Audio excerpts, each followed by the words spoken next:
தொடுறது நம்மளை யாரும் தொடக்கூடாது, கும்பிடுறது யாரும் பண்ணக்கூடாது, காலில் யாரும் விழக்கூடாது, பழங்கள் யாரும் வாங்கிட்டு வரக்கூடாது, கட்டாயப்படுத்தி யாரும் அன்னதானத்துக்கோ எதுக்கோ யாரும் எதுவும் செய்யக்கூடாது. அதே நேரத்தில் இங்கே நம்ம நிறைய பேர் சாப்பாடு சூப்பராக இருக்குது, எங்கே ஏதாவது டொனேஷன் யார்கிட்ட கொடுக்கணும் அப்படின்னா அந்த மாதிரி விஷயம்லாம் நாங்கள் வாங்க மாட்டோம். என் ஸ்டூடெண்ட்டுங்க அவங்க விருப்பப்பட்டு கொடுப்பாங்க. நீங்கள் ஒரு 500 ரூபா 1000 ரூபா தரேன், எங்கள் டொனேஷனு யார்கிட்ட கொடுக்கணும், அதெல்லாம் நான் பண்ண மாட்டோம். இன்னொரு விஷயம், சோறும் போடுவோம், பணமும் தேவைப்பட்டால் நாங்கள் கொடுப்போம். இப்படி தான் நாங்கள் இங்கே இருக்கிறதும் அப்படி தான் இருக்கும். இங்கே மற்ற கோவிலில் மற்ற இருக்கிற மாதிரி ஒரு 500 ரூபா நாங்கள் போடுறேன், 1000 ரூபா போடுறேன்னா அது என் மாணவராக இருந்தால் மட்டும்தான் அதுக்கு ப்ரியாரிட்டி. இங்கே சாதாரண சாப்பிட்ற மக்கள் தான் பாக்கெட்லேருந்து பணத்தை எடுத்து இங்கே யார்கிட்டையும் கொடுத்துடவும் முடியாது, அதை ஒரு செயல் செஞ்சிடவும் முடியாது. அதே நேரத்தில் பாகுபாடு கிடையாது. இங்கே ஏழையாக இருக்கலாம், பணக்காரராக இருக்கலாம், அழுக்காக இருக்கலாம், ஆனால் ஒரே மாதிரி சாப்பாடு, எல்லாருக்கும் ஒரே ப்ரியாரிட்டி தான், ஒரே செயல் தான், ஒரே வடிவம் தான். நாம் குருங்கிறது அதெல்லாம் ஒன்றுமே இல்லாமல் நாமளே சாப்பாடு போடுவோம், ரசம் கொடுப்போம், கூட்டத்தில் நிற்க வைப்போம், நம்ம போவோம். இப்போ இங்கே இருக்கிற மாணவர்களை என்னை தொட விட மாட்டேன். இங்கே இருக்கிற எத்தனையோ பேர் சாப்பிட வரும்போது அவங்க என்னெல்லாம் தள்ளி விட்டுட்டு கூட போவாங்க. அதெல்லாம் நம்ம பெருசாக எடுத்துக்காம வணங்க முடியுமா அப்படின்னு எத்தனையோ பேர் நினைக்கிறாங்க. எத்தனையோ பேர் நம்ம கையால் சாப்பிடணும்னு நினைக்கிறாங்க. ஆனால் எத்தனையோ பேருக்கு நான் வாங்கி கொடுப்பேன், அவங்க பெருசாக எடுத்துக்க மாட்டாங்க. ஏன்னா அவங்களுக்கு தெரியாது, அது தெரிய வேண்டிய அவசியம் இல்லை. ஆனால் நம்மளுடைய கடமையும் நம்மளுடைய இடத்துல என்ன வேலையோ அதை ரொம்ப திருப்தியாக செய்யணும்னு தான் நான் களத்தில் இறங்கி பணி செய்கிறேன்.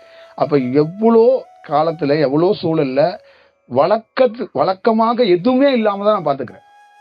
வழக்கத்துக்குள்ளே எந்த ஒரு விஷயமும் இருக்க, திட்டம் கிடையாது, பிளானிங் கிடையாது, எனக்கு ஆலோசனை அதெல்லாம் கிடையாது.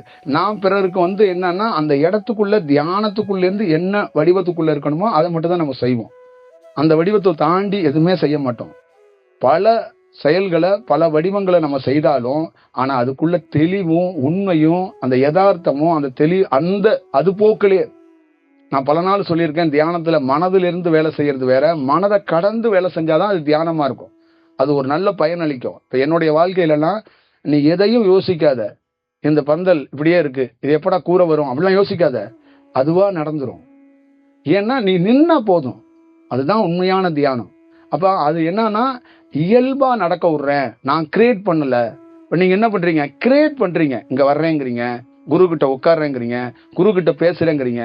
அதே மாதிரி நான் இந்த பந்தலை போடணும், இந்த கிளாஸை போடணும், அங்க ஒரு லைட்டு மாட்டணும், இங்க ஒரு லைட் கிரியேட் பண்ணக்கூடாது. அது நடக்கும் பார். அதை என்ன பண்ணணும், அது நடக்கிறத வேடிக்கை பார்க்குறேன். ஒரு சாதாரண விஷயமா வேடிக்கை பார்க்குறேன். அது நடக்க தொடங்கும் போது அதுக்குள்ள சின்ன சின்ன விஷயம் ஏதாவது தியானத்தில் இருக்கான்னு மட்டும்தான் நம்ம பார்க்க வரோம், கண்காணிக்க வரோமே. இதை நம்ம கிரியேட் பண்ணவே இல்லை. ஒரு நாள் இந்த பொருளை கிரியேட் பண்ண ஆரம்பிச்சிட்டேன்னா நான் தோத்துருவேன்னு அர்த்தம். உங்க வாழ்க்கையில எல்லாரும் நினைக்க நல்லா ஞாபகம் வச்சுக்கோங்க, என்னைக்காவது உங்க தியானத்தையோ உங்க குருவையோ நீங்க கிரியேட் பண்ணீங்கன்னா நீங்க மிஸ் ஆயிடுவீங்கன்னு அர்த்தம். உங்க குருவை பார்க்கறது இயல்பா இருக்கணும், நீங்க செய்யற வேலை இயல்பா இருக்கணும். அதுதான் நான் அடிக்கடி சொல்றது, இயல்பை மீறி இந்த உலகத்துல எதுவுமே கிடையாது.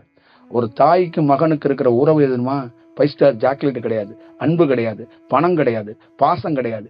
அந்த இயல்பான ஒண்ணு இருக்குல்ல, எங்க அம்மா எப்பயுமே ஒரு பிரசன்ஸ் இயல்பா ஒண்ணு இருக்குல்ல, அதான் என்கிட்டலாம் எங்க பாட்டி எங்க அம்மா எல்லாம் என்கிட்ட சொல்றதுன்னா, இயல்பா ஒரு அரிசியை தூக்கி சட்டியில போட்டு பொரியரிசி மாதிரி வறுத்து கையில கொடுப்பாங்க. அந்த இயல்பு மீறக்கூடாது. எதிர்த்த வீட்லயே பக்கத்து வீட்லயே அல்வா கிண்டி கொடுப்பான், கேசரி கிண்டி கொடுப்பான். அதெல்லாம் நம்ம பண்ண முடியாது. இதுதான் நம்மளுடைய லைஃப் ஸ்டைல். என்ன, நம்ம ஸ்டைலை மாத்திக்க கூடாது. எங்க அம்மா எல்லாம் எனக்கு கற்றுக் கொடுத்தது என்னன்னா, நம்ம ஸ்டைலை எவனுக்கான்னு மாத்திக்க கூடாதா. நம்ம வீட்டுல முள்ளு அடுப்புனா முள்ளு அடுப்புல தான் இருக்கணும். அவன் கேஸ் அடுப்பு பண்றாங்கிறதுக்காக நம்ம பண்ணக்கூடாது. அப்ப நம்மளுடைய அந்த லைஃப் ஸ்டைலையும் கூட நம்மளுடைய வாழ்வியலும் சரியா அது போக்கில தான் விடணும். நாம மாத்தணும்னு நினைச்சோம்ல, அதுல நாம விழுந்துருவோம், அதுக்குள்ள விழுந்து போயிடும். அப்படி ஒரு சூழலுக்குள்ள உருவாக்க கூடாது. புரியுதுங்களா? இந்த நிமிடம் வரைக்கும் ஒரு கார் வாங்கணும், நமக்குன்னு ஒரு செயல் பண்ணணும், நம்ம சாமியை தானே, நம்ம குரு தானே, எல்லா மாணவர்களை வச்சு ஒரு இடம் வாங்கணும், நம்ம அந்த இடத்துக்குள்ள ஒன்று கட்டணும், அப்படிதான் நினைப்போம். அதெல்லாம் எனக்கெல்லாம் ஒரு நிமிடம் கூட தோணுது கிடையாது. ஒரு வாடகை இடம் இதுக்குள்ள வர்றதுக்கு நான் உட்கார போறேன், வர்ற மக்கள் நினையாம இருக்கணும், அதுக்கு ஒரு வேலை, அது வாய்ப்பு இருக்கும்போது அது பண்ணுவோம். அப்படிதான் பண்றோமே. இந்த இடம் வாங்குறது, இந்த கார் வாங்குறது, நமக்குன்னு ஒரு பெரிய விஷயம் வச்சுக்கிறது, பெரிய ஃபாலோவர்ஸை உருவாக்குறது எல்லாம் கிடையவே கிடையாதுங்க. இதெல்லாம் செஞ்சா தோத்து போயிடுவோங்க. ஞானம்ங்கிறது எனக்கு தெரியுங்க, நான் பார்த்துருக்கேங்க. பதஞ்சலிய, பார்வதிய, அந்த ஒரு சின்ன சின்ன வடிவத்திலிருந்து இறைவன் எப்படி வழி நடத்துவான், என்ன மாதிரி செயல் வடிவம் பண்ணுவான் அப்படிங்கிறது தெரியுங்க. அந்த இயல்பை மீறிட்டா நீங்க வந்து காட்டாறுல குதிச்ச மாதிரி தாங்க. என்னைக்கு இயல்பு மீறப்படுதோ ஒரு குருநாதன் மொத்தமா காட்டாறுல குதிச்சுட்டான்னு அர்த்தம். அந்த இயல்பை மீறவே கூடாது. அது என்ன நீ வேணா சுப்ரீம் பவர் வேணாலும் வச்சுக்க, நீ பாட்டுல நிக்கணும், அது நடக்கும். அதை நீ ஒரு பார்வையாளனா பார்க்கணும். அதை சில இடங்கள்ல நீ கரெக்ட் பண்ணும். புரியுதுங்களா? தூண்டில மீன் மாட்டிக்கிச்சுன்னா அந்த தூண்டில மீன்ல இருந்து கழட்டுவல்ல, அது மட்டும்தான் உன்னோட வேலை.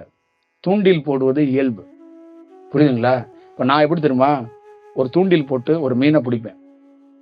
பிடிச்சு அந்த மீனை தொட்டு ஆசீர்வாதம் பண்ணி திருப்பி தண்ணியிலே விட்டுருவேன். என்னுடைய நாவல் ரொம்ப முக்கியமான ஒரு நாவல், அதெல்லாம் வெளியே ஆகல.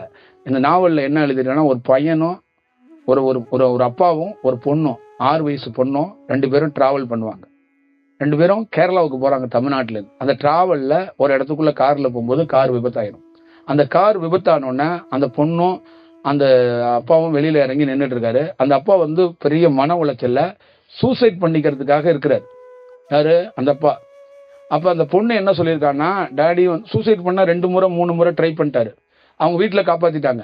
4வது முறை ட்ரை பண்ண போகும்போது இவ பொண்ணு போய் சொல்றா, யாரு 7 வயசு பொண்ணு போய் சொன்னா, டேடி நீ வந்து யார் சொன்னாலும் கேட்க மாட்டா, நீ ஒரு பிடிவாதமான ஆளு, கடைசிக்கு ஒரு போலீஸ் ஆபீசர், நீ வந்து சூசைட் பண்ணிக்கணும்னு டிசைட் பண்ணிட்ட, 3 முறை காப்பாத்திட்டாங்க, 4வது முறையும் நீ ட்ரை பண்ற, ஆனா எனக்கு கடைசியா ஒரே ஒரு ஆசை இருக்கு, அதை நிறைவேற்றிட்டு நீ செத்து போயிரு அப்படின்னா. என்ன அப்படின்னா, என்னுடைய ஃப்ரெண்ட்ஸுங்க எல்லாத்துக்கிட்டையும் என் ஸ்கூல்ல எங்க டாடியை ஒரு நாள் அழைச்சிட்டு வருவேன்னு சேலஞ்ச் பண்ணிட்டேன். அதனால நீ தயவு செய்து எனக்காக ஒரு தடவை வந்து என் ஃப்ரெண்ட்ஸ் எல்லாம் பார்த்துரு, அவ்வளோ கேரளாவில் இருக்கிற அவ்வளோ லீவில் அங்கே போயிருக்காள், ஒரு டைம் வந்து எனக்காக வந்து பார்த்துட்டு அதுக்கப்புறம் உன்னோட சாய்ஸ், நீ வந்து இறந்து போகிறது தான் உனக்கு ரொம்ப பிடிக்குன்னா நீ அதை பண்ணிக்க அப்படின்னோன்னா இவர் இப்படியே யோசிச்சாரு.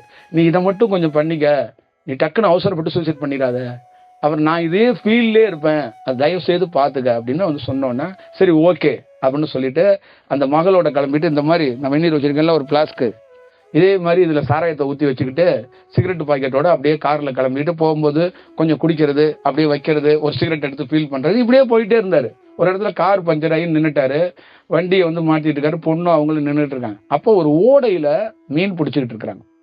அப்போ அந்த பொண்ணு போய் ஓடி போய் நின்று பார்க்குறா, மீன் பெரிய பெரிய மீனை பிடிச்சி 500 ரூபாய்க்கு 1000 ரூபாய்க்கு வச்சுக்கிட்டே இருக்கிறாங்க.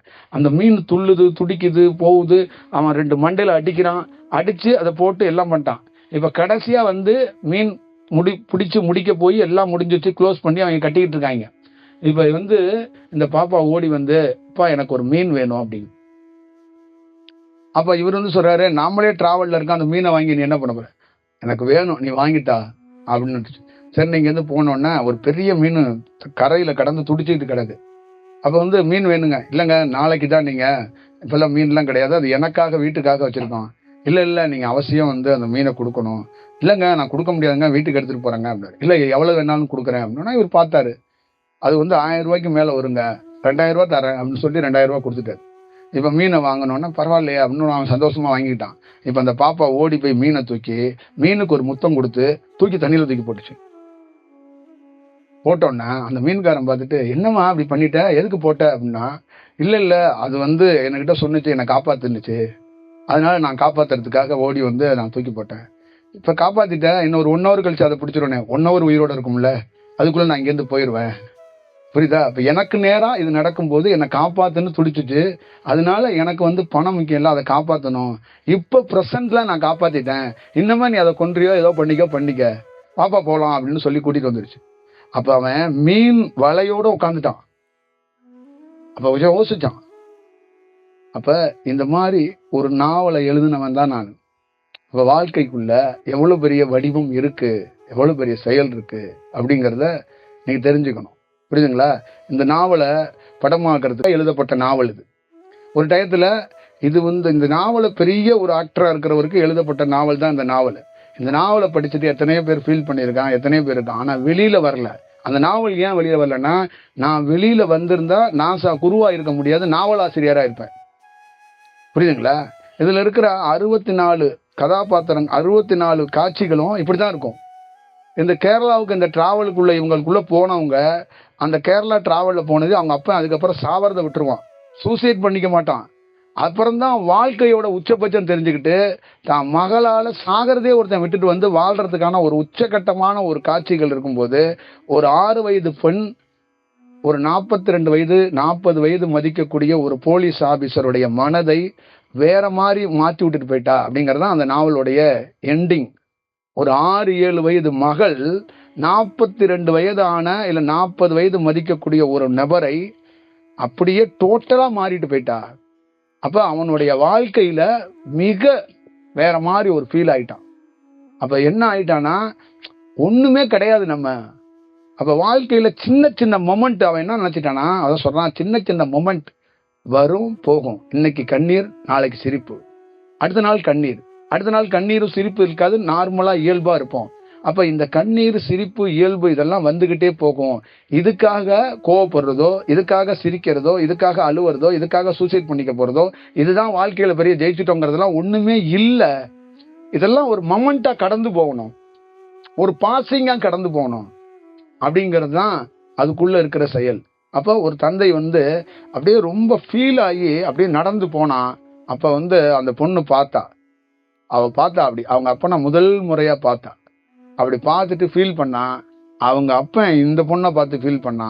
இவளுக்கு அப்பாவா தெரியல, அவளை வந்து அப்பாவா இவ பார்க்கல. இவ எப்படி பார்த்தானா, ஒருத்தன் புத்தம் புதுசா பிறந்திருக்கிற மாதிரி இவ பாயிண்ட் ஆப்ல இருந்து பார்த்தா. அவன் பாயிண்ட் ஆப்ல இருந்து இவளை அப்பா பொண்ணா பார்க்கல, கடவுளா பார்த்தான். இந்த காட், இந்த குரு அந்த மாதிரி பார்த்தான். ஒரு 7 வயதுல ஒரு ஏஞ்சல் வந்து என் வாழ்க்கையை அப்படி பூக்க வச்சுட்டு போயிருச்சு அப்படின்னு பார்த்தான். இந்த மாதிரி தருணம் தான் உங்க வாழ்க்கையில எல்லாருக்குள்ளயும் நிகழப்படும். புரியுதுங்களா? அதனால தயவு கூர்ந்து ஒரு ஒரு ஒரு லைஃப்பை வந்து நம்ம வேற வடிவத்துக்குள்ள எடுத்துட்டு போகணும். அது ரொம்ப முக்கியம். ஒரு குருங்கிறவர் யாரு அப்படின்னா அந்த குழந்தை மாதிரி தான். நீங்க எல்லாம் ரொம்ப டிப்ரெஷன்ல இருக்கிறீங்க. வாழ்க்கையில ஜெயிப்போமா, ஜெயிக்க மாட்டோமா, நோயிலிருந்து காப்பாற்றப்படுவோமா, நாளைக்கு என்ன நடக்கும், அடுத்த நாள் என்ன நடக்கும், தியானத்துல இங்க எவங்க தியானம் பண்ணல? நான் தான் சொல்றேன், இந்தியாவுல 140 கோடி பேர்த்துல 1 கோடி 2 கோடி பேர் தியானம் பண்றாங்க. யார் சக்சஸ் பண்றா, யார் ஃபெயிலியர் பண்றானே தெரியாது. அப்ப இங்க எவ்வளவு பேருக்கு என்ன தெரியுமா தேவை? அன்றாட வாழ்க்கையை கடக்க முடியலங்கிற ஒரு நம்பிக்கைக்கு தாங்க ஒரு குருவை நாடுறான். அப்ப ஒரு குருங்கிறவனோட ரோல் என்னன்னு கேட்டீங்கன்னா, அவன் வாழ்க்கையை ஸ்டடி பண்ணது மட்டும் இல்லாம எல்லாத்தையும் திறந்துட்டு ஒரு குழந்தை மாதிரி வந்து நிக்கணும். எல்லாத்தையும் திறக்காம அவனே ஒரு ஆசை பிடித்த ஒரு மத யானை பிடித்தவனா நின்றுகிட்டு இருந்தானா இவங்களுக்கு எல்லாம் சொல்யூஷன் அவனால கொடுக்க முடியாது. அப்ப நீங்க நல்லா ஞாபகம் வச்சுக்கோங்க, காவல்துறை அதிகாரி, பெரிய பெரிய அதிகாரி, பெரிய பெரிய வாத்தியார், பெரிய பெரிய டீச்சர்களை பெரிய அரசாங்க பணியில இருக்கிறாங்க. ஆனா அவங்க டிப்ரெஷன்ல இருக்கிறாங்க. அவங்க எப்படி ஒரு மாணவர்களை எப்படி வந்து ஒரு இயல்பு நிலை கொண்டு வர முடியும்? அவங்களுக்கு எல்லாம் என்னன்னா வேலை கடமைங்கிறதுக்காக ஒண்ணு செஞ்சுக்கிட்டு இருக்காங்க. அவங்களுக்கு ஒரு வகுப்பு தேவைப்படுது. அவங்க என்ன பண்றதுன்னு தெரியாம அவங்க வந்து சுத்தி தெரிஞ்சுக்கிட்டு இருக்காங்க. புரியுதுங்களா? இதுதான் இதுக்குள்ள இருக்கிற முக்கியமான விஷயம். அப்ப ஒரு குரு என்பவருடைய ரோல் என்ன, அவருடைய முக்கியமான கதாபாத்திரம் என்னன்னா, பல்வேறுபட்ட குணாதிசயம் கொண்ட மனிதர்கள் வந்து போவாங்க. அப்ப அவர்களை எப்படின்னா அந்த ஒரு 15 நிமிஷம் 20 நிமிஷமாச்சும் தன்வசப்படுத்தி அவங்கள சமன்படுத்தி அவங்கள கடத்தி விடணும். அவங்களோட அவர் வேற எதுவும் பொண்ணு பொருள் எல்லாம் கொடுக்கறது கிடையாது. அவர் என்ன பண்றாருன்னா வாழணும். நீ அந்த பொண்ணு சொன்னா பத்தியா, நீ சாகணும்னு முடிவு பண்ணிட்ட, ஆனா கடைசியா எனக்காவன்னு ஒரு தடவை வந்துட்டு போ அப்படின்னு சொன்னா பத்தியா. அதுதான் இங்க இருக்கிற எத்தனையோ பேரு என்னுடைய குரலை கேட்டு சாகணும்னு நினைச்சதை தள்ளி போட்டிருக்கான். வாழ்க்கையில வாழவே முடியாதுன்னு நினைச்சவன் எழுந்து நின்று இருக்கான். கேன்சர் நோயாளி எழுந்து நின்று பார்த்திருக்கீங்களா? என்கிட்ட எத்தனை கேன்சர் நோயாளி இருக்கான் தெரியுமா? வாழ்க்கையில உங்களுக்கு எல்லாம் தெரியாது. எத்தனை கேன்சர் நோயாளிகளை நான் தூங்க வச்சுக்கிட்டு இருக்கேன்னு தெரியுமா? மருந்து கொடுத்து கிடையாது. அந்த நம்பிக்கை, அந்த குரலை கேட்கும் போது சாவ மாட்டேன்டா, நம்ம நிப்பண்டா. இன்னைய இரவை கடத்துறதுக்கு எத்தனை பேருக்கு தெரியுமா? எத்தனை தாய்மார்கள் வரும்போது கூட அவங்க வந்து நிற்கும் போது, திருநெல்வேலியில இருந்து ஒரு அம்மா வருது. அந்த அம்மாவோடைய ஒரு உடல்ல அவ்வளவு ப்ராப்ளம். அப்ப அந்த அம்மா சொல்லுது, உங்க குரல் இல்லைன்னா நான் அவ்வளவுதான், என்ன யாருன்னே தெரியாது, உங்க குரல் இல்லைன்னா நான் அவ்வளவுதான். ஏன் என்ன அப்படின்னா, எனக்கு பெரிய 4வது ஸ்டேஜ் 3வது ஸ்டேஜ்ல அந்த மாதிரிலாம் நின்றுட்டு இருக்கேன்.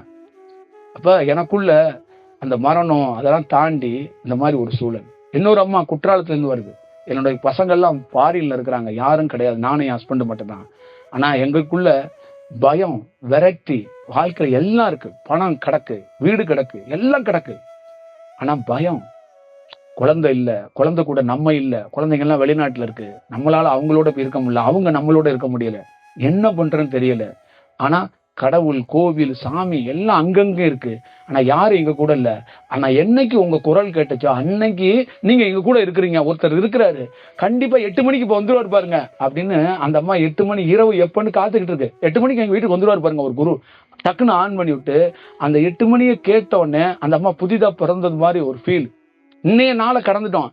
அடுத்தது எந்திரிக்கும் போது 6 மணிக்கு வந்துருவாரு பாருங்க அப்படின்னு 6 மணிக்கு அந்த அம்மா எழுந்து உற்சாகத்தோட எழுந்து பாத்ரூம் போயிட்டு குளிச்சுட்டு வந்து ஒரு காப்பியை போட்டு 6 மணிக்கு குருவோட விஷயத்தை ஆன் பண்ணி அன்னைய பகலை கடக்கிறதுக்கு ஒரு பெரிய வேலை பண்ணுது. இந்த மாதிரி எத்தனையோ பேருக்கான ஒரு நம்பிக்கையையும் ஒரு வார்த்தையையும் மோட்டிவா ஏற்படுத்தல.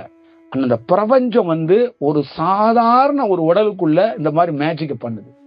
அப்ப இங்க இருக்கிற அத்தனை பேத்துக்குள்ளயும் பணம்லாம் யார் வேணாலும் பணம் கொடுத்துடலாம். யாருக்கு வேணும் பணம்? யாருக்கு வேணும் பணம்? பணத்தை வச்சு என்ன பண்ண முடியும்? இதயம் பலவீனமா இருந்தா உன் பணம் குப்பைக்கு சமம். இதயம் தாண்டா மெயின். மனம் பலமா இருந்தா பணம் தேவையில்லை. மனம் பலவீனமா இருந்தா பணம் வந்துகிட்டே இருக்கணும். மனம் மட்டும் பலமா இருந்துச்சுன்னா மதம் கொண்ட யானையை கூட தள்ளி போ ஓரமா, நான் ரொம்ப அமைதியா இருக்கிறேன் தள்ளி போயிரு அப்படின்னு சொல்லிட்டு போயிட்டே இருக்கலாம். புரியுதுங்களா? மனம் பலமா இல்லைன்னு நல்ல யானைய கூட மதம் கொண்ட யானைன்னு சந்தேகப்படுற மாதிரி ஆயிரும். அதனாலதான் மனதை பலப்படுத்துறதுக்காக தான் காலை மாலை பேசுறோம், எல்லா பேர்த்தையும் சந்திக்கிறோம். உங்களுக்குள்ள எனக்குள்ளயும் என்ன இருக்கு? இந்த உடலை தாண்டி என்னுடைய உழைப்புக்குள்ள நீங்க பாருங்க, காலை மாலைக்குள்ள போராடுறேன். ஒவ்வொரு உரையும் காலையில 2 மணி நேரம் 3 மணி நேரம் நான் ஸ்டாப்பா பேசுறேன். இரவுல 3 மணி நேரம் நான் ஸ்டாப்பா பேசுறேன். திருப்பி தியானம், எனக்குள்ள பேசிக்கிறேன். நான் ஒரு பைத்தியம் மாதிரி வாழ்ந்துகிட்டு இருக்கேன்.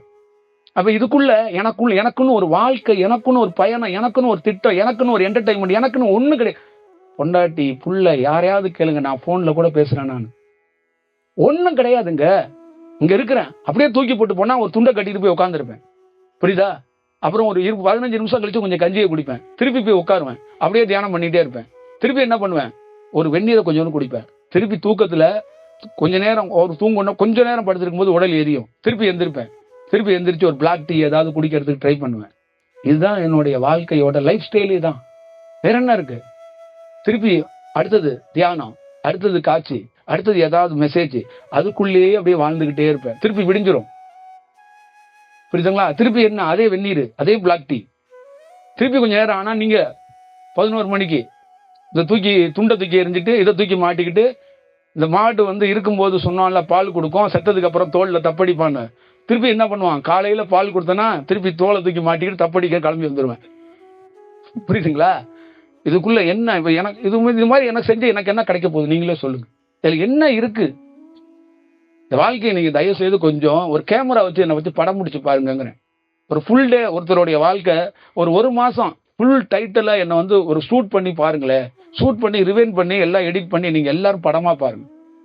அப்ப அதுக்குள்ள உங்களுக்கு தெரிஞ்சிடும். உங்களுக்குள்ள ஆயிரம் கனவுகள் இருக்கு. அப்ப ஒருத்தருக்குள்ள என்னன்னா கனவே இல்லாதனாலதான் அவர் தினந்தோறும் ஒரு விஷயம். இப்ப நானே உட்கார்ந்துட்டு என்னங்க வாழ்க்கை, போங்க இதெல்லாம் வாழ்க்கையாங்க, இதெல்லாம் வாழணுமாங்க, குதிச்சிருங்க மேல இருந்து அப்படி இப்படின்னு பேசிக்கிட்டு இருந்தேன்னா நீங்களாம் எதுக்கு இங்க உட்காருவீங்களா? ஏற்கனவே நொந்து நூலாகி அந்த அவளாகி போய் இருக்கும்போது இப்ப நானே ஒரு மாதிரி விரக்தியா, எனக்கே ஒண்ணும் இல்லைங்க, நானே கடுப்பாகி அந்த பிளாக் டீல கூட சக்கரை போட மாட்டாங்க, வெறுத்து போய் உட்காந்துருக்காங்க அப்படின்னா உங்களுக்குள்ள என்ன இருக்கும்? நான் என்ன மறைச்சுக்கிட்டுனா அங்க மனம் இல்ல. மனம் இருந்துச்சுன்னா என்ன பண்ணும்? எதுக்குல அந்த வேலையை பண்ணணும்? மனம் இருந்துச்சுன்னு வச்சுக்கல, நேரம் ஒரு பிஏ பக்கத்துல இருப்பான், சும்மா கட்டிக்கிட்டே இருக்கீங்களா வசூல் பண்ணுவோம், என்ன நீங்க அப்படியே பேசிட்டே இருக்கீங்க, இத மாதிரிலாம் வேற மாதிரி ஏதாவது பேசுனா என்ன ஆகும் அப்படின்றான். நம்ம கூட இருக்கிறாங்களா யாராவது ஒரு உறவினர் என்ன பார்க்க வந்திருக்கிறாங்களா, இல்ல யாராவது ஒருத்தர் டாமினேஷன் பண்ணிருக்காங்களா, யாராவது மறிச்சிருக்கிறாங்களா, எவனாவது பாடி கார்டு வந்திருக்கானா, எவனாவது தேவையில்லாத ஏதாவது பேசி இருக்கிறானா, இல்ல உங்களுக்கு எனக்குள்ள ஏதாவது இடைவெளியை யாராவது ஏற்படுத்தி இருக்கிறாங்களா? எவ்வளவு பெரிய நுட்பமா எல்லா உயர்ந்த தியானம் வந்துகிட்டு இருக்கும்போது கூட நீங்க ஏதாவது கேட்டா கூட அந்த நேரத்துல நின்று இந்த புரோட்டாக்கள்ல தண்ணி தொழிச்சா அப்படியே சொக்குன்னு கத்துவான். அந்த மாதிரி கூட சொல்லுங்க சொல்லுங்க சொல்லுங்க சொல்லுங்க சொல்லுங்க கடைசி நிமிஷம் வரைக்கும் சொல்லுங்க படுக்கிற வரைக்கும் நீங்க சொல்லிக்கிட்டே இருங்க. இறைவன் என் காதை பெருசா படத்துட்டான், அதனால கேட்கிறேன். சொல்லுங்க சொல்லுங்க சொல்லுங்க. கார்ல ஏறியும் போகும்போது அப்புறம் என்ன போயிட்டாரா ஐயா, இங்கேயும் போக மாட்டாரு, திருப்பி வருவார். திருப்பியும் அதே காது, அதே இது, திருப்பியும் சொல்லுங்க சொல்லுங்க சொல்லுங்க. இப்ப இத வேற யாராலையும் வாழவே முடியாதுங்க. என் வாழ்க்கையை நீங்க 2 நாள் வாழ்ந்தீங்கன்னா இது இது இதான் ஞானமா அப்படின்னு நினைச்சுக்கிட்டு நீங்க ரொம்ப வெக்ஸ் ஆகி போய் அந்த அருணாச்சலம் மலைக்கே மேலே ஏறி மேலே போய் உட்காந்துக்கோம், கீழே வரமாட்டேன்னு போயிருவீங்க. என்கிட்ட எத்தனை நாள் சொல்லியிருக்காங்க, எப்படி உங்களால முடியுது? நான்லாம் ஞானம் அடைஞ்சேன்னா தெரியாம காட்டுக்குள்ள போய் உட்காந்துக்குவேன். நீங்க எப்படி இப்படி சுத்திக்கிட்டு இருக்கீங்க அப்படின்னா, நானும் அப்படி தப்பா நினைச்சேன் காட்டுக்குள்ள போகணும்னு. ஆனா காட்டுக்குள்ள விட மாட்டாங்கப்பா. உனக்கு தெரியாது, காட்டுக்குள்ள நம்ம போக முடியாது. அவங்க சொல்றாங்கன்னா இதுவே காடுதான், அங்க கரடிகள் இருக்கும், இங்க கொஞ்சம் வேற மாதிரி கைகால் முளைத்த சிங்கங்களும் கரடிகளும் சுத்திக்கிட்டு இருக்கு, இதுங்களோட நீ சுத்தணும், இதான் உனக்கான விஷயம். புரியுதுங்களா? இதுங்க கொஞ்சம் கடிக்கெல்லாம் வராது, எமோஷன் ஆகி அழுகும், சிரிக்கும், சில ரியாக்ஷன்ல பண்ணும். எல்லா வேலையும் பண்ணிட்டு கொஞ்சம் பார்த்து குறுக்கான ஏதாவது நல்ல பேர் வாங்கி கொடுங்களே எல்லாத்தையும் பண்ணிட்டு கடைசியா அவர் வந்து என்ன சொல்றாரு, உங்ககிட்ட பிச்சை கேட்கிறாரு. ஏதாவது பார்த்து நாங்க என்ன தியானம்னு ஒண்ணு பண்ணோம், கொஞ்சம் ஞானம்னு கிடைச்சிச்சு, 2 வார்த்தையை பேசிட்டோம், அதுக்காக வீட்டுல இருந்து பறந்து வந்துட்டீங்க, கொஞ்சம் பார்த்து வீட்டெல்லாம் கொஞ்சம் பார்த்துக்கங்களேன் அப்படின்னு கொஞ்சம் அழுத்துனா, குரு என்ன அப்படி சொல்லிட்டாரு, நம்மளுடைய வலி நமக்கு தானே தெரியும், நம்மளுடைய ஃபீலிங் நமக்கு தானே தெரியும் அப்படின்னு மைனா மாதிரி நீங்க கத்தக்கூடாது. புரியுதுங்களா? அந்த நேரத்துக்குள்ள எல்லாம் மாறி ஒரு சூழல்ல வரும், அதெல்லாம் நீங்க புரிஞ்சுக்கணும். புரியுதுங்களா? எல்லாருக்குள்ளேயும் சொல்றேன். அப்ப ஒருத்தருடைய லைஃப் இதுதான். இப்ப நாம இந்த வேலைய இப்படி ஏதாவது சகித்து ஏதாவது நெகட்டிவா இல்ல ஒரு வேற மாதிரி ஒரு டிப்ரெஷன்ல செஞ்சிட்டோம்னா, செஞ்சிடக்கூடாதுங்கிறதுக்காக தான் நமக்கு என்ன பண்றான், முதல்ல தியானத்துல மனதை பிடிச்சி பிடிங்கி எறிஞ்சிடறான். இவன் இந்த மாதிரி ஃபீல் பண்ணி ஒரு என்டர்டைன்மெண்டே இல்லை, இந்த வாழ்க்கை போர் அடிக்குதுன்னு நினைச்சிருவாங்கிறதுக்காக தான் மனதை கட் பண்றது. அப்ப அந்த மனதை கட் பண்ணும்போது என்னன்னா, இந்த உடல் மீதும் பாசம் இல்லை, உங்க மீதும் பாசம் இல்லை, சத்தியமா கிடையாது. நீ தலையில நின்று நீச்சல் அடிச்சாலும் இந்த உடலுக்கான நான் கவலைப்பட மாட்டேன், உனக்காகவும் கவலைப்பட மாட்டேன். நான் ஏன்னா உன் உடலே பார்க்கறதுல உன் உயிரை மட்டும் தான் பார்க்கறேன். நீ ஐஸ்வர்யாவா இரு, நீ யாரா வேணாலும் இரு, உன் உயிர் தான் எனக்கு. என்னுடைய மூச்சு காற்று உன்னுடைய மூச்சு காற்று தான் தொடர்பு. உன் உடலை வச்சுட்டு நான் என்ன பண்ண போறேன்? உடல் ஒன்று இல்லை என்று கற்றுக்கொண்டு வந்தவன் தான் நானே. உடலை வச்சுட்டு என்ன பண்றது? பஞ்சு மிட்டாய் கூட வாங்க முடியாது. புரியுதா? உடல் காற்றாகி ராமலிங்க சுவாமி மாதிரி உடல் மாறி உடலே மொழியானா அந்த உடல் வேள்வியானது. அது வரைக்கும் அந்த உடலை வச்சுட்டு நம்ம ஒன்றும் பண்ண முடியாது. உடல் சார்ந்து ஒரு குரு வந்து பயணித்தாருன்னா அவர் குருவா இருக்கிறதுக்கு லாய்க்கு இல்லாதவர்னு அர்த்தம். அவர் குருவே கிடையாது முதல். இதுதான் இதோடைய வடிவமா இருக்கு. அதனால நீங்க அவசியம் அதை வந்து பார்த்துக்கணும். அப்ப எவ்வளோ காலகட்டங்கள்ல எத்தனை விதமான நெருக்கடிகளோ எத்தனை விதமான சூழ்நிலைகளோ நம்ம வந்து போயிருக்கோம், கடந்திருக்கோம். இப்ப எத்தனையோ விதமான கருத்துக்களையும் நம்ம வந்து முன் வச்சிருக்கோம், பேசியிருக்கோம். அப்ப நம்ம அலைவரிசை எல்லாத்தையும் சமன் செய்து அடுத்த இடத்துக்கு கூட்டிகிட்டு போய்கிட்டே இருக்கும். அதனால இதை வந்து அவசியமா நீங்கள்லாம் வந்து தெரிஞ்சுக்கணும். சரிதானே? அப்ப என்ன மாதிரி ஒரு ஒரு ஃபீல் இருக்கும் அப்படிங்கிறத நீங்க நினைச்சுக்கங்க. அப்ப என்னுடைய வாழ்க்கை மாதிரியே உங்களுக்கு இருக்காது. நான் வந்து ஒரு வெள்ளை துண்டை போட்டு கட்டிட்டு உட்காந்துருக்கேன் வீட்டுல, நீங்க கொஞ்சம் கலர் துண்டை கட்டிட்டு கூட உட்காந்துருக்கலாம் தியானம் வந்துருச்சுன்னா. அதனால அதை பத்தி எல்லாம் நீங்க வந்து ஃபீல் பண்ணாம வேற எதாவது கற்பனைகள் வளர்த்துக்காம அந்த இயல்பு தன்மைக்குள்ள இருந்து நீங்க ரெடியானீங்கன்னா உங்க வாழ்க்கை ரொம்ப தெளிவா இருக்கும். ரொம்ப தெளிவான ஒரு வாழ்க்கைய ரொம்ப ஒரு இயல்பா எடுத்துட்டு போறதுக்கு வாய்ப்பா இருக்கும். இந்த நிமிடம் வரைக்கும் நமக்குள்ள தடுமாற்றம் இல்லாததுக்கு காரணம் நம்ம செயற்கையாக நீச்சல் அடிக்கல. புரியுதுங்களா? இயற்கையா நீச்சல் அடிச்சோம். எவன் நீச்சல் கத்துக் கொடுக்கணுமோ அவன் நீச்சல் கத்துக் கொடுத்தோம். அதனாலதான் இந்த நிமிடம் வரைக்கும் நம்ம எதையும் தாண்டி நிக்கிறதுக்கு காரணம் அதான்.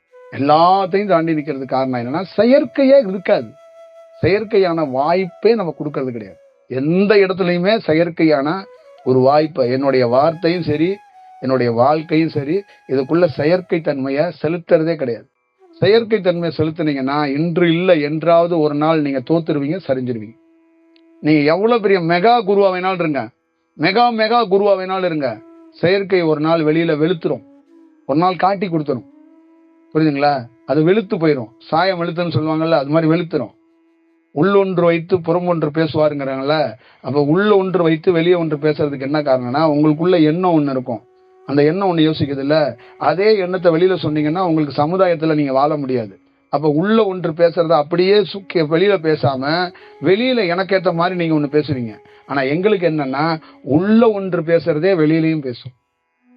ஏன்னா உள் தியானமும் வெளி தியானமும் ஒரே தியானமா இருக்கு. அப்ப உள்முகமாக இருந்த தியானம் வெளிமுகமாக வரும்போது மனம் இல்லாமல் போயிருது. அப்ப உள்முகமாக ஒரு செயல் இருக்குல்ல, அது வெளிமுகமாக தெரியணும். அப்ப ஒரு தியானத்துல ஒருத்தர் வளர்ச்சி அடைகிறார்னா உள்முகத்துலதான் வளருவாரு. அந்த உள்முகம் வெளிப்படும் போது அவர் உள் ஒன்றும் பேச மாட்டார், வெளி ஒன்றும் பேச மாட்டார், ஒரே செயலை தான் பேசுவார். அதுதான் ரொம்ப முக்கியமான ஒரு செயல். அப்ப நம்மளுடைய வளர்ச்சி, என்னுடைய அனுபவமே உள்ள என்ன கேட்குதோ அதுதான் வெளியில பேசும். அப்ப வெளியிலையும் உள்ளையும் தனித்தனி கிடையாது, ஒரே செயலா தான் இருக்கு. அதான் ஒரு வடிவத்துக்குள்ளன்னு ஒரு வேலையை செய்யறது அப்படிங்கிறது. ஆனா உங்களால அது முடியாது. உள்ள ஒண்ணு பேசும், வெளியில ஒண்ணு பேசுவீங்க, கேட்பீங்க. அப்புறம் உள்ள ஒண்ணு பேசும், வெளியில ஒரு கேள்வியை என்கிட்ட எக்ஸ்ட்ரா வேற ஒண்ணு கேட்பீங்க. புரியுதுங்களா? அப்ப உங்க வாழ்க்கைக்குள்ளயும் உங்க குடும்பம் நடத்துற எல்லா லைஃப் ஸ்டைலையும் உள்ள ஒண்ணு கேட்டுக்கிட்டே இருக்கு. அதபடி நீங்க வாழ்ந்தீங்கன்னா சொன்னீங்கன்னா உங்க வீட்டுல இருந்து உங்களை தூக்கி வெளியில போட்டுருவாங்க. புரியுதுங்களா? அப்ப நீங்க எங்க பயப்படுறீங்கன்னா மனம் தேவையில்லாம கெட்ட கெட்டதா யோசிக்குது, கெட்ட கெட்ட சிந்தனையா கொடுக்குது. என்ன பண்றதுன்னு தெரியாம மறைப்பொருளா நிறைய பேர் என்கிட்ட கேட்பாங்க, குருநாதா ஒரே நெகட்டிவா வருது, என்ன பண்றேன்னு தெரியல. என்னப்பா நெகட்டிவா? உங்க மேலே நெகட்டிவா வருது. என்னதாண்டா அப்படி நெகட்டிவா வருது? என்னன்னே தெரியல, உங்களையே ஒரு வில்லன் மாதிரி எனக்கு காட்டுது. அப்ப நான் என்ன சொல்லுவேன்னா, உள்ள இப்படிதான் எண்ணங்கள் அப்படிதான் தோணும். அதனால அதை பத்தி எல்லாம் கவலைப்படாத, கொஞ்ச நாள்ல சரியாயிரும், நீ கவலைப்படாத. இன்னைக்கு வில்லனா காட்டினவன் நாளைக்கு என்ன ஹீரோவா காட்டுவாங்க. அது வரைக்கும் நீ காத்துரு, அவசரப்படாத. அந்த மனம் அப்படிதான் பண்ணும். அதனால கொஞ்சம் பொறுமையா நிதானமா காத்துருன்னா அப்புறமா அடுத்த ஸ்டேஜில் வரும்போது அது என்னன்னு தெரியல, அப்படியே போயிடுச்ச, தோணவே இல்லையே. அதுதான் நான் என்ன சொன்னேன்னா, ஒரு காத்து அடிக்கும் போது உன் மேல படும்போது ஒரு சில்னஸா இருக்கும், அதை அனுபவிச்சுட்டு அப்படியே விட்டுரு. அந்த சில்னஸுக்காக காத்துக்கிட்டே இருந்தேன்னா நீ வாழ்க்கையில் தேர மாட்ட. அப்ப ஒரு குரு ஒரு காற்றாக வருவாரு, ஒரு சில்னஸா உனக்கு கொடுப்பாரு. அதவே வச்சுக்கிட்டு இருக்காத, அடுத்தடுத்து கடந்து போய்கிட்டே இரு. அப்ப நிறைய இந்த மாதிரி அனுபவங்களை குட்டி குட்டி குட்டி குட்டி குட்டி அனுபவங்களை வாழ்க்கையில கடந்து போய்கிட்டே இருக்கணும். அப்பதான் வாழ்க்கையோட மிக மிக நுட்பமான விஷயத்தை கத்துக்க முடியும். வாழ்க்கையில நல்லா ஞாபகம் வச்சுக்கோங்க, இங்க இருக்கிற யாரா இருந்தாலும் மனம் ஒரு எவ்வளவு பெரிய மனிதனா இருந்தாலும் பலவீனப்படுத்திடும், எவ்வளவு பெரிய மனிதனா இருந்தாலும் கீழ்நிலைக்கு எடுத்துட்டு வந்துடும். ஒரு உயர்ந்த குடும்பத்துல பிறந்த ராஜாவா இருந்தாலும் அவருடைய மனம் தவறா திங்க் பண்ணிருச்சுன்னா அவர் கீழே போயிடுவார். அப்ப அவருக்குள்ள என்னன்னா, ஒரு குருவை ஏன் பார்க்க போறாருன்னா, இந்த மனம் சலனப்படுது, மனம் அப்படி எல்லாம் யோசிக்குது, அதுக்கு என்ன பண்றது அப்படின்ட்டு அவருக்கு பாக்குறாரு. குருவை பார்த்து உட்கார்றாரு. குரு சொல்றாரு, இதுக்கு ஒண்ணும் இல்லை, இதுக்கு ட்ரீட்மெண்ட் எல்லாம் கிடையாதுங்கிறாரு. என்ன அப்படின்னு சொல்லி, இல்ல ட்ரீட்மெண்ட் எல்லாம் ஒன்றும் தேவையில்லை, வாங்க அப்படிங்கிறாரு. வந்துட்டு கொஞ்சோண்டு தண்ணியை கொடுத்துட்டு 2 பேரும் கொஞ்சம் சுடு தண்ணியை வாங்கி குடிச்சிட்டு, சரி நீ கிளம்புங்க ராஜாங்கிறாரு. இவருக்கு ரொம்ப ஆச்சரியம். போயிட்டு வாங்க. எப்ப வரணும்? சரி நீங்க உங்களுக்கு தோணும் போது வாங்க அப்படின்ட்டாரு. சரின்னு ஒரு வண்டியில, குதிரை வண்டியில போயிட்டு வந்தாரு. போயிட்டே இருக்கும்போது ஒரு இடையிலேயே அவர் தோணிருச்சு, வண்டியை திருப்பிடான்னு சொல்லிட்டு திருப்பி வர்றாரு. திருப்பி உட்கார்ந்துருக்காரு. Full day உட்கார்ந்துருக்காரு. இவர் வரவே இல்லை. இவர் உள்ளே இருக்கிறாரு. திருப்பி கண்ணை முடிச்சுட்டு வர்றாரு. என்ன ராஜா அப்படின்னாரு. நீங்க தோணும் போது வாங்கினீங்க, எனக்கு தோணுச்சு அதான் வந்துட்டேன். ஓ அப்படியா, சரிண்ணா. அப்படியே பார்த்தாரு. சரி ரைட்டு. சரின்னு இன்னொரு வெந்நீர் சுடு தண்ணி, ஆளுக்கு ஒரு டம்ளர் சுடு தண்ணி குடிச்சாங்க. சரி போயிட்டு வாங்க ராஜா. சரி எப்ப வர அப்படின்னாரு. எப்ப உங்களுக்கு தோணுதோ வாங்க அப்படின்னாரு. இப்ப குதிரை வண்டி எடுத்துட்டே போனாரு. போனோடனே அவருக்கு திடீர்னு வீட்டுக்குள்ள போயிட்டாரு, அந்த அரண்மனைக்கு போயிட்டாரு. அரண்மனைக்குள்ள நுழைஞ்சோடனே திருப்பி தோணிருச்சு. திருப்பி அவர் வர்றாரு. வண்டி எடுத்து வந்தோன்னா இவர் தியானத்துல தண்ணியே மறந்து உட்கார்ந்து பாடாதீங்க 2 சீடர்கள் இவருக்கு. பாடாதி சீடர்கள்னா அவங்களே என்னன்னா எப்ப கீழே விழுவாங்கன்னு தெரியாது. குரு என்ன பண்றாரு? குரு தியானம் பண்ணி கொண்டிருக்கிறார் அப்படின்னு சொல்றதுக்கு 1/2 மணி நேரம் ஆகும். அப்படின்னு சொன்னோன்னே இவர் ராஜா அப்படியே உட்கார்ந்தே இருக்கிறார். தியானத்துல இருந்து அவர் எப்ப முழிப்பார்? காலையில ஆயிடுச்சு. நைட்டு உட்கார்ந்தவர் காலைல தான் முழிச்சு பாக்குறாரு. இப்ப ஏன்ச்சு வந்தாரு. என்ன ராஜா நீங்க எப்ப வந்தீங்க? நைட்டே வந்தேன். அப்படியா, சரி ரைட். என்ன தோணும் போது வாங்க? அதான் தோணுச்சு வந்துட்டேன். அப்படியா, சரிண்ணா. டக்குனு 2 சுடு தண்ணி வந்துச்சு. ஆளுக்கு ஒரு டம்ளர் சுடு தண்ணி குடிச்சாங்க. குடிச்சிட்டு சரி பார்க்கலாம், நீங்க போயிட்டு வாங்க. திருப்பி ராஜா எப்ப வர? எப்ப தோணுதோ வாங்க. திருப்பி குதிரை வண்டியில போனாரு. போய்கிட்டே இருந்தபோது ஒரு 4 ஸ்டெப்பு தொடர்ந்த உடனே தோணுச்சு. திருப்பி வந்தாரு. உட்கார்ந்தாரு. ராஜா இவர் வந்து வெளியிலே நின்றுட்டு இருந்தாரு. என்ன ராஜா அப்படின்னாரு. தோணுச்சு வந்துட்டேன். திரும்பி பார்த்தாரு, 2 சுடு தண்ணி வந்துச்சு. 2 பேரும் திரும்பி குடிச்சாங்க. நான் குடிச்சிட்டோம். அப்புறம் திருப்பி இவர் ராஜா கேட்டாரு. இப்படி பார்த்தாரு. பார்த்துட்டு இந்த முறை இப்படியே பார்த்துக்கிட்டே இருந்தாரு. இவரும் பார்த்துக்கிட்டே இருந்தாரு. பார்த்துட்டு அப்படியே யோசிச்சுட்டே இருந்தாரு ராஜா. அப்புறம் இவரும் யோசிச்சுட்டே இருந்தாரு. என்ன ராஜா யோசிக்கிறீங்க? இல்லை ஒன்றும் இல்லை அப்படின்னாரு. சரி என்ன பண்ணலாம் அப்படின்னுக்கிறீங்க அப்படின்னாரு. அதான் எனக்கு என்னன்னு தெரியல, என்ன பண்றதுன்னு தெரியல அப்படின்னாரு. அடுத்தது சரி என்ன பண்றதா யோசிச்சுட்டு எனக்கு சொல்லுங்க அப்படின்ட்டு போயிட்டாரு. இப்ப இவர் வந்து என்ன பண்ணலாம்னு தெரியல, யோசிச்சுட்டு சொல்லுங்க அப்படின்ட்டார்ல. இப்ப வந்து அங்கேயே இருக்கிறார், போகவே இல்லை. குதிரை வண்டியிலே படுத்து கிடக்குறாரு. திருப்பி இவர் வெளியில வந்தாரு. என்ன ராஜா அப்படின்னாரு. இல்லை என்ன பண்ணலாம் அப்படின்னு வந்து ஒன்று சொல்லுங்க நீங்கள்ல, அது என்ன பண்ணலான்னு அந்த யோசனையே வரல, அதனால வந்து அவங்ககிட்ட சொல்லிட்டு போகணும் தான் இங்கேயே படுத்து கிடக்குறேன்னாராம். இப்போ திருப்பி வந்து அது ஒரு சுடு தண்ணி ரெடி பண்ணுப்பான்னாராம். இப்போ சுடு தண்ணியை குடிச்சாங்களாம் 2 பேரும். குடிச்ச உடனே அப்ப ராஜா என்ன சொன்னாராம், வந்து எனக்கு ஒரு யோசனை வந்துருச்சு அப்படின்னாராம். என்ன யோசனை அப்படின்னாராம். நான் கோமணம் கட்டிட்டு உட்காந்துக்கிறேன் இங்க, நீங்க இந்த ராஜ்யத்தை பாத்துக்கிறீங்களா அப்படின்னாராம். அவர் சொன்னாராம், ரொம்ப நாளா நான் தான் உன் ராஜ்யத்தை பார்த்துக்கிட்டு இருக்கேன், அது உனக்கு தெரியாதா அப்படின்னாராம். இப்ப இவருக்கு ரொம்ப ஆச்சரியமாயிடுச்சான். அப்படியா அப்படின்னு சொல்லிட்டு இப்ப நான் வந்து கோமணம் கட்டிக்கலாமா அப்படின்னு இவர் கேட்டாராம். அப்ப இவரு சொன்னாராம், எப்ப உங்களுக்கு கோமணம் கட்டணும்னு உங்களுக்கு தோணுதோ அப்ப கட்டிக்கங்க அப்படின்ட்டு போயிட்டாரு. திருப்பி இந்த ராஜா இங்கேருந்து போய் அந்த ராஜ்யத்துக்குள்ள நுழையிறாரு. இப்ப ராஜ்யமே வந்து பல நாள் வந்து டயர்ட் ஆகி ராஜாவோட நடவடிக்கையே சரியில்லையே அப்படின்னு வந்து காத்துட்டு இருக்கும் போது, அப்ப அந்த மக்கள் எல்லாருமே ராஜாவை பார்க்க வந்தாங்களாம். அப்ப எல்லா மக்களும் அந்த ராஜாவை பார்க்க வந்திருக்கும் போது இங்க ராஜ்யத்துல இருக்கிற மந்திரி எல்லாம் வருத்தத்துல இருந்தாங்களாம். ஏன்னா ராஜா வந்து ஆக்டிவிட்டி ஒருவரோட நடவடிக்கையே சரி கிடையாது, இப்படி வந்து போயிட்டாரு, ஒரு மாதிரி பைத்தியம் மாதிரி இருக்கிறாரு, சாமியார் பைத்தியம் பிடிச்சி டெய்லியும் போய் அந்த குருவை பாக்குறதே வேலையா வச்சுட்டு இருக்காரு, அதனால ராஜா கிட்ட இன்னைக்கு எல்லாரும் கம்ப்ளைண்ட் பண்ணிடணும், இல்லைன்னா என்னன்னு கேட்டறணும் அப்படின்ட்டு எல்லாரும் வெயிட்டிங். இப்ப ராஜா வந்து என்ன பண்றதுன்னா அவருக்கே தெரியாம எப்படி கோமணம் கட்டுறதுன்னு யோசிச்சுட்டு உட்காந்துருக்கிறாரு. இப்ப கோமணம் கட்டக்கூடாது, கோமணமா யோசனை வரணும்னு உட்காந்துருக்கிறார். தனக்குள்ள அந்த எண்ணம் வரணும், கோமணம் கட்டு அப்படின்னு தோணா கட்டிடணும் அப்படின்ட்டு உட்காந்து அந்த யோசனைக்காக வெயிட் பண்ணிட்டே இருக்கிறாரு. அது எப்ப வரும் மனதுக்குள்ள இருந்து எப்ப உதயமாகும் அப்படின்னு காத்துக்கிட்டே உட்கார்ந்து இருக்கிறாரு. அப்ப அடிக்கடி இவர் என்ன பண்றாரு, சுடுதண்ணியை ஒண்ணு எடுத்துட்டு வா, சுடுதண்ணியை குடிச்சுக்கிறாரு அந்த யோசனை வருமானங்கிறதுக்காக. அப்பயும் வரல. அப்ப ராஜ்யத்திலிருந்து என்ன அழைப்பு வருதுன்னா, மக்கள் எல்லாம் கூடி உங்களை பார்க்க வந்திருக்காங்கன்னா, இப்ப வர்றாரு வந்து எழுந்து போய் நின்னுனா கூட்டம், அவ்வளோ கூட்டம். எப்பவுமே சொல்லுவாரு, நாமளே கூப்பிட்டா கூட மக்கள் வரமாட்டாங்களே, என்ன இவ்வளவு பேர் வந்திருக்காங்களே அப்படின்னா என்னன்னே தெரியல அப்படின்னா, மந்திரிகள்லாம் சொல்றாங்க உங்க மேல கொலவெறியில இருக்கிறாங்க, நீங்க வந்து ஒரு மாதிரி பைத்தியம் ஆகி சாமியார் ஆயிட்டீங்க, அதனால வந்து அங்க போய் கேட்டா என்னப்பா என்னன்னா, இல்ல இந்த 1 வாரமா 10 நாளா தான் நம்ம தேசமே ரொம்ப அமைதியா இருக்கு, நம்ம தேசமே வேற மாதிரி ஒரு சூழல்ல இருக்கு, அதனால உங்க ராஜ்யம் ரொம்ப நல்லா நடக்குது, அதனால இது வந்து நாங்க உங்கள்கிட்ட சொல்லிட்டு போலாம், ஏன்னா எங்க வீட்டுல எங்க ஊர்ல இந்த பகுதியெல்லாம் ரொம்ப அமைதியாவும் அவங்கவுங்க இருக்கிறோம், முன்னாடி எல்லாம் நிறைய களவாடுவாங்க, திருட்டு அது இதுன்னு நடக்கும், இந்த 1 வாரத்துல எதுவுமே நடக்கல ராஜா, அதனால என்னமோ நீங்க வந்து நைட்ல போய் குதிரை வண்டியிலே எங்கேயும் படுத்துக்கிறீங்களா, நைட்ல வந்து நகரப்புறத்திலே இருக்கிறதுனால எந்த திருடுமே வர்றது இல்லையா, இப்ப என்ன ஆகி போச்சுன்னா ராஜா வெளியிலே இருக்கிறாருன்னு திருடன்களே அவனும் போறது இல்லையா, களவாடவே இவர் ஏதோ வெளியில திட்டத்தோட இருக்கிறாரு, இவரு சாமியார்ட்ட போய் வெந்நீர் குடிச்சிட்டு உட்கார்ந்து இருக்கிறது அவருக்கு மட்டும் தான் தெரியும்.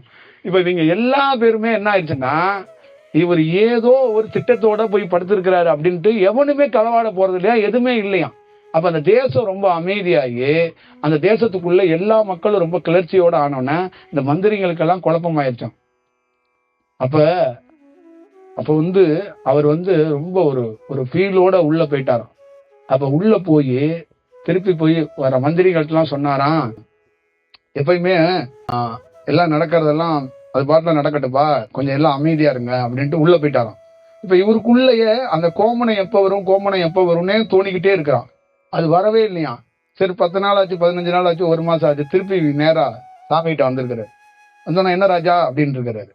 வந்தோன்னா இந்த கோமணம் வரும்னு சொன்னீங்க, கட்டிக்கிறதுக்கு நானா வந்து கட்ட முடியாது, அது வந்தாதான் கட்டணும்னு வந்து நினைச்சுக்கிட்டு இருந்தேன், அது வரவே இல்லை அப்படின்னாராம். அப்ப அந்த ஒரு சொன்னாராம், இந்த உலகத்துல சாமி சொன்னார், அந்த உலகத்துல எதை வேணாலும் நீ பெற்றலாம் ராஜா, இந்த கோமணத்தை அவளை சாமானியம் பெற முடியாது. இந்த உலகத்திலே கோமணம் கட்டுறதும் கஷ்டம், கோமணத்தை திறக்கிறதும் ரொம்ப கஷ்டம். இந்த உலகத்துல நீ எதையும் எந்த எல்லையை வேணாலும் நீ அடைஞ்சிடலாம், ஆனா கோமணம் கட்டுறதும் கோமணமே இல்லாம உட்கார்றது ரொம்ப கடினம் அப்படின்னு அப்படியே அரண்டு போய் அவர் நின்னாராம். இப்போ ஒண்ணு சொன்னாராம், தியானம் குரு என்பது அதுவா நடக்கணும், நாமளா கிரியேட் பண்ணக்கூடாது. அதை நீங்க நல்லா பார்த்துக்கணும். இப்ப நீங்க எப்பயுமே உங்க ராஜ்யமும் சரி என்ன பாக்குறதும் சரி கிரியேட் பண்ணாதீங்க. உங்களுக்குள்ள அது ஒரு நல்ல சூழலா உருவாக்கணும், ஒரு நல்ல சூழல் உருவாக்கணும். உங்க மனம் இருக்கு பாத்தீங்களா, அது ஒரு தோட்டம் மாதிரி இருக்கணும். அதுக்குள்ள 4 குழந்தைங்க விளையாடணும், ஒரு நல்ல 4 பறவைகள் உட்காரணும். அது ஒரு நல்ல சூழலுக்குள்ள இருந்தாதான் அந்த தோட்டத்தால பிறருக்கும் பயன் உள்ளதா இருக்கும், உங்களுக்கும் பயன் உள்ளதா இருக்கும். அப்ப இந்த நேரத்துக்குள்ள உங்களுக்குள்ள அந்த பல நாள் நம்ம வெந்நீர் குடிச்சு பேசுனது என்னன்னா, உங்க தோட்டம் சரியில்லாம இருந்துச்சு, உங்க தோட்டத்தை நான் சரி செஞ்சேன், இப்ப உங்க தோட்டம் நல்லா இருக்கு, நீங்க போய் சும்மா போய் உட்காந்துக்கங்க உங்க ராஜ்யத்துல, உங்க ராஜ்யம் நடக்கும் அப்படின்னாரு. அப்ப அவர் அப்படியே அப்படியே குதிரை வண்டியில உட்காந்துட்டு கண் கலங்கிட்டு வந்தாராம். அப்ப சொன்னாராம், ராஜ்யத்துல ஒரு பெரிய உரையை ஏற்படுத்தினாராம், மக்கள் எல்லாம் வந்தாங்களாம். அப்ப சொன்னாராம், கல்வி, திட்டம், அறிக்கை, வீரம், புலிவாள், மயில், அந்த வாள் இந்த வாள், எல்லா வாளையும் எல்லா பயிற்சியும் 5 வயதிலிருந்து கற்றுக் கொடுக்கப்பட்டு மிகப்பெரிய வீரனாக சாம்ராஜ்யமாக இந்த மன்ன சபைக்கு நான் சக்கரவர்த்தியாக தேர்ந்தெடுக்கப்பட்டு என் தந்தையார் என்னை ஒப்படைச்சாரு. எல்லா கலையிலும் நான் அத்துப்படி, எல்லா வேத விற்பனர்களும் எனக்கு இருந்து போதிச்சு எல்லாம் பண்ணாங்க. ஆனா எல்லாத்தையும் தாண்டி ஒரு வழிப்போக்கர், ஒரு பிச்சைக்காரர் என்னுடைய ஒட்டுமொத்தமான எல்லா செயலையும் புடுங்கி போட்டுட்டு ஒரு சாதாரணமா ஒரு சுடுதண்ணில என் வாழ்க்கையை மாத்திட்டு போயிட்டாரு அப்படின்னா. ஒரே ஒரு டம்ளர் சுடுதண்ணில என்னுடைய வாழ்க்கையை ஒட்டுமொத்தமா மாத்திட்டு போயிட்டாரு, எல்லா சூழலையும் மாத்திட்டு போயிட்டாரு அப்படிங்கறத அவர் ஒரு தீர்க்கமா சொன்னாராம். அப்ப அவர்கிட்ட சொன்னாராம், எல்லாரும் இந்த சபையில இருக்கிறவங்களுக்கெல்லாம் இயல்பாக வாழணும், மக்களுக்கு உத்தரவு போட்டாராம். இயல்பாக நீங்க வாழணும், இயல்பை தாண்டி எதுவும் யோசிக்க கூடாது, அந்த இயல்பை தாண்டி வாழாதீங்க, அந்த வாழ்க்கை நல்லா இருக்காது. அதே மாதிரி மந்திரி சபையிலையும் நிர்பந்தம் பண்ணி வசூல் பண்ணாதீங்க, நிர்பந்தம் பண்ணி வரி கேட்காதீங்க, நிர்பந்தம் பண்ணி போர் பண்ணாதீங்க, இயல்பாகவே வாழுங்க, அந்த இயல்பு தன்மையை விட்டுறாதீங்க, இதுதான் நம்ம ராஜ்யத்துல நடக்கணும், இனி இதை தாண்டி எதுவும் இருக்கக்கூடாது அப்படின்னு சொல்லிட்டாங்களாம். அதே மாதிரி இந்த இயல்பு தன்மைக்குள்ள கடைபிடிக்கப்பட்டதுக்கு அப்புறம் அவங்க நாட்டுல என்னன்னா, அந்த நாட்டை சுத்தி என்ன நடந்துச்சுன்னா, அவங்க நாட்டுல யானைப்படை, குதிரைப்படை, இந்த போர் படை, இந்த வாள், இந்த வேல், இந்த கம்பு, இதுக்கெல்லாம் வேலையே இல்லாம போயிடுச்சாங்க. அந்த இயல்பு தன்மையை கடைபிடிக்க தொடங்கின அங்க போரோ வேற எதுவுமே நடக்கலையாம். அப்ப அந்த ஊருக்கு, அந்த நாட்டுக்குள்ள என்ன நடந்துச்சுன்னா, மக்கள் யாரு, ராஜா யாரு, மந்திரி யாருன்னே கண்டுபிடிக்க முடியலையாம். எல்லாருமே இயல்பா இருக்கிறாங்களாம். அப்ப மந்திரி என்னன்னா, ஒரு ஸ்டேஜுக்கு மேல உடையெல்லாம் மாத்திட்டாங்களாம். இயல்பா மக்கள் போடுற உடை இருக்குல்ல, அந்த மாதிரி உடைகளை போட்டுட்டு தலையில கிரீடம்லாம் இல்லாம ராஜாவும் இயல்பு ட்ரெஸ் போட ஆரம்பிச்சிட்டாராம். இப்ப ராஜா என்ன சொன்னாராம், மக்கள் எதை போடுறாங்களோ அதை போடணும்னா இயல்பா நமக்கு பிடிச்ச ஒரு சிம்பிளான ஒரு ட்ரெஸ் எடுத்து போட்டுக்குவோம் அப்படின்னு போடும்போது இது எல்லாமே இயல்பு தன்மைக்கு வந்துருச்சான்.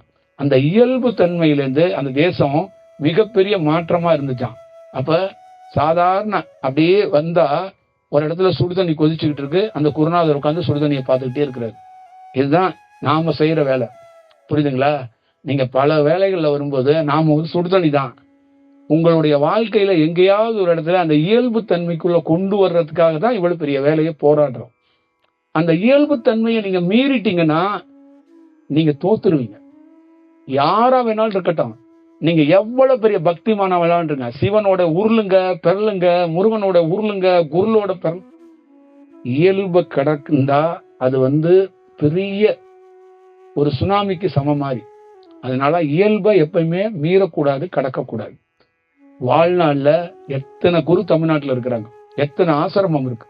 21 வருஷம் சினிமா துறையில இருந்திருக்கிறேன், எவ்வளவு மீடியாக்களை, எவ்வளவு பத்திரிகைகளை கடந்து வந்திருப்பேன், எத்தனை வாழ்க்கையில செயல்களை கடந்து வந்திருப்பேன், எத்தனை நடிகர்களை பார்த்துட்டு வந்திருப்பேன், எத்தனை லைஃப் ஸ்டைல்ல எத்தனை பேர் எழுத்தாளர்களை நான் கடந்து வந்திருப்பேன். ஆனா இயல்பை தாண்டாம அதுவா இந்த திருவண்ணாமலையில இந்த ஞான வாழ்க்கை அதுவா நடக்குது. ஒரு தவளை ஒரு 2 ஸ்டெப் அதுவா தவும் பாருங்க. அந்த மாதிரிதான் ஒரு ஞானி நடக்கணும்.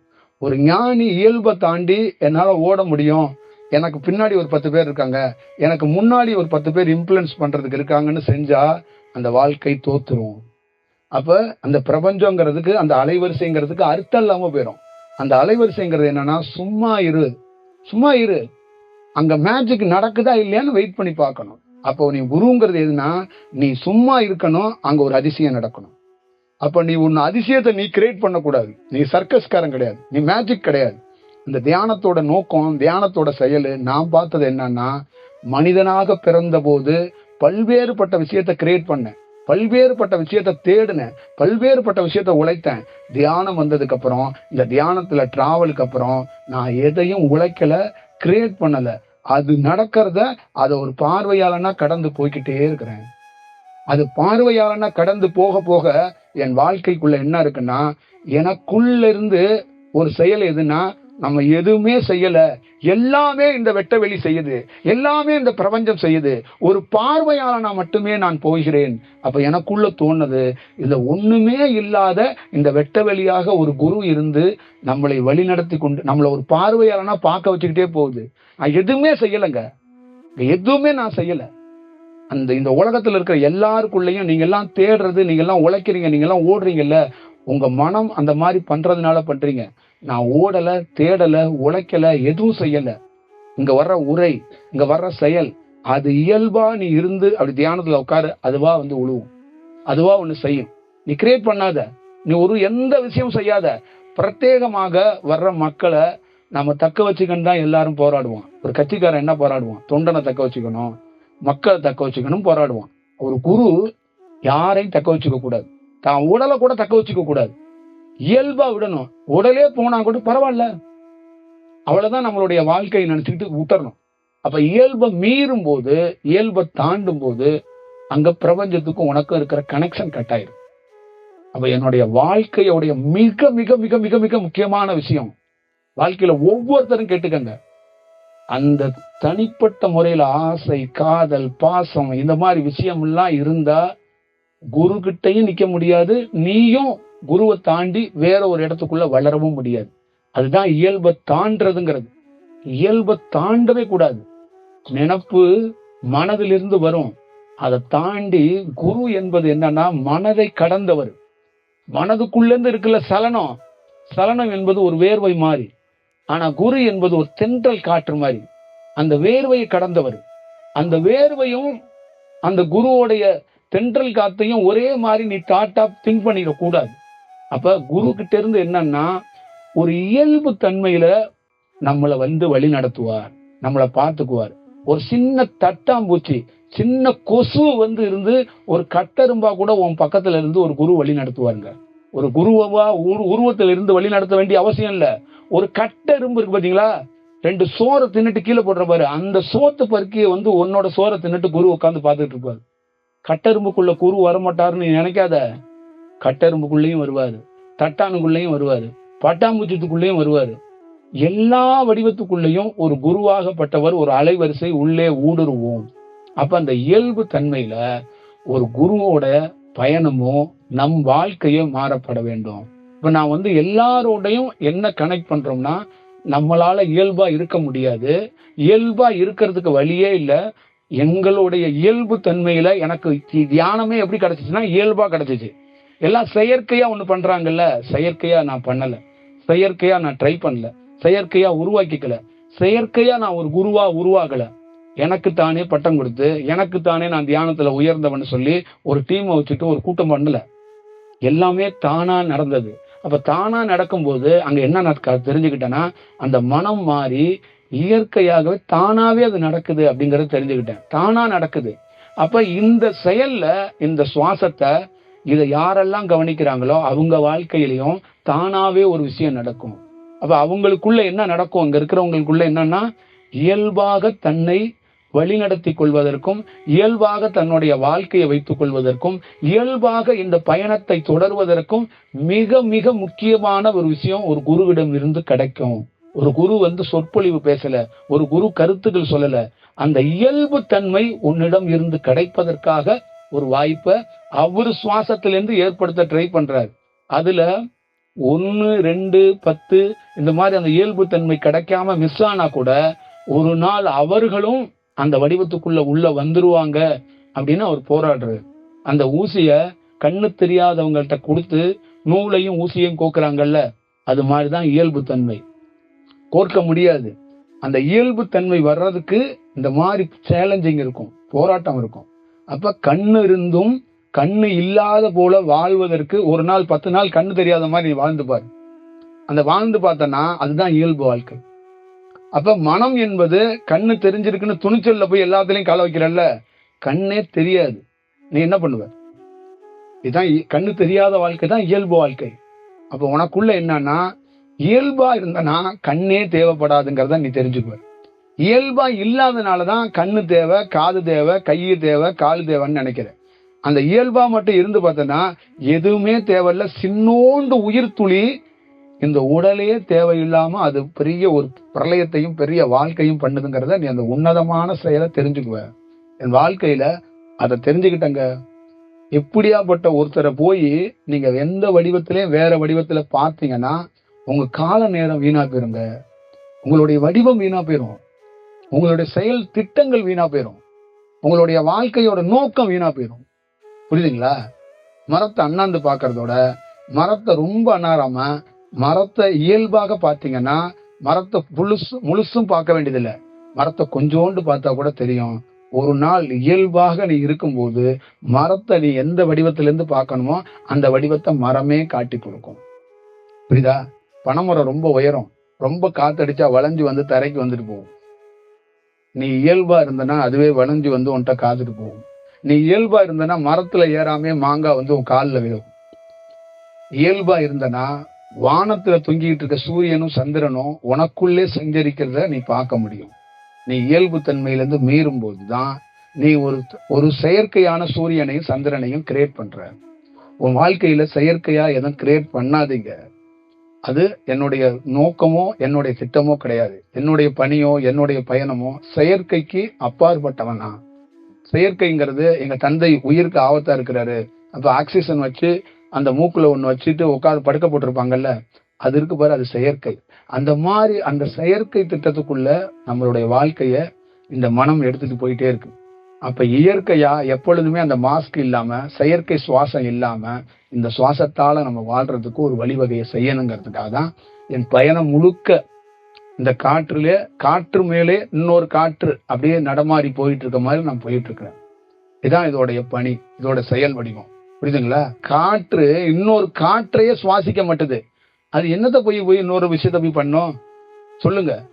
உணவை ஒரு 80% உணவை எடுக்கிறது இல்லை, தூக்கத்தை ஒரு 75% எடுக்கிறது இல்லை. அப்புறம் உடை எல்லாம் மாறி போச்சு. அப்புறம் இந்த வடிவம் எல்லாமே மாறி போன ஒருத்தனுக்கு என்ன இங்க இருக்கும் உள்ள நீங்க நினைக்கிறீங்க? இந்த மாதிரி ஒரு சூழல்ல இருக்கிற ஒரு காற்று வடிவத்துக்குள்ளதான் நம்மளுடைய பயணமும் நம்மளுடைய வாழ்க்கையும் இருக்கு. அதனால இது எல்லாருக்குள்ளேயும் கிடைக்கப்படணும். இதை நீங்க பார்த்துக்கணும். தயவு செய்து நம்ம காணொலியை பார்க்கறவங்களுக்கும் சரி, நேரடியா இருக்கிறவங்களும் சரி, வாழ்க்கைய குழப்பிக்காதீங்க. தயவு செய்து குழப்பி நீங்களும் குழம்பி உங்களை சுத்தி இருக்கவங்களையும் குழப்பிடாதீங்க. தண்ணி கலங்கிருச்சுன்னா காத்துருங்க, தண்ணி தெளியும். தண்ணி தெளிஞ்சா நீங்களும் தெளிவீங்க, சுத்தி உள்ளவங்களும் தெளிவாங்க. நீங்க குழம்பி பிறரையும் குழப்பிடாதீங்க. ஒரு தனி மனிதனுடைய வாழ்க்கையை சுத்தி 10 பேர் இருக்கலாம். ஒருத்தன் தப்பு செஞ்சா 10 பேரும் அழுவான், ஒருத்தன் ஜெயிச்சான்னா 10 பேரும் வாழ்வான். அப்ப ஒரு பெண்ணோ ஒரு ஆணோ சுத்தி 10 பேர் இருக்காங்க. தனக்காகனு ஒரு முடிவு அப்படின்னா வரும்போது அந்த 10 பேரையும் பார்த்துதான் முடிவெடுக்கணும். அதனாலதான் வீட்டுல பொண்ணு என்பது பொக்கிசம்பாங்க, பொண்ணு என்பது சாமியும்பாங்க, பொண்ணு என்பது கடவுளும்பாங்க, பெண்ணு தான் நம்ம வாழ்க்கைம்பாங்க. அந்த பெண்ணு சரியா இருந்தா 10 ஆம்பளை தலை நிமிர்ந்து நடக்காம்பாங்க.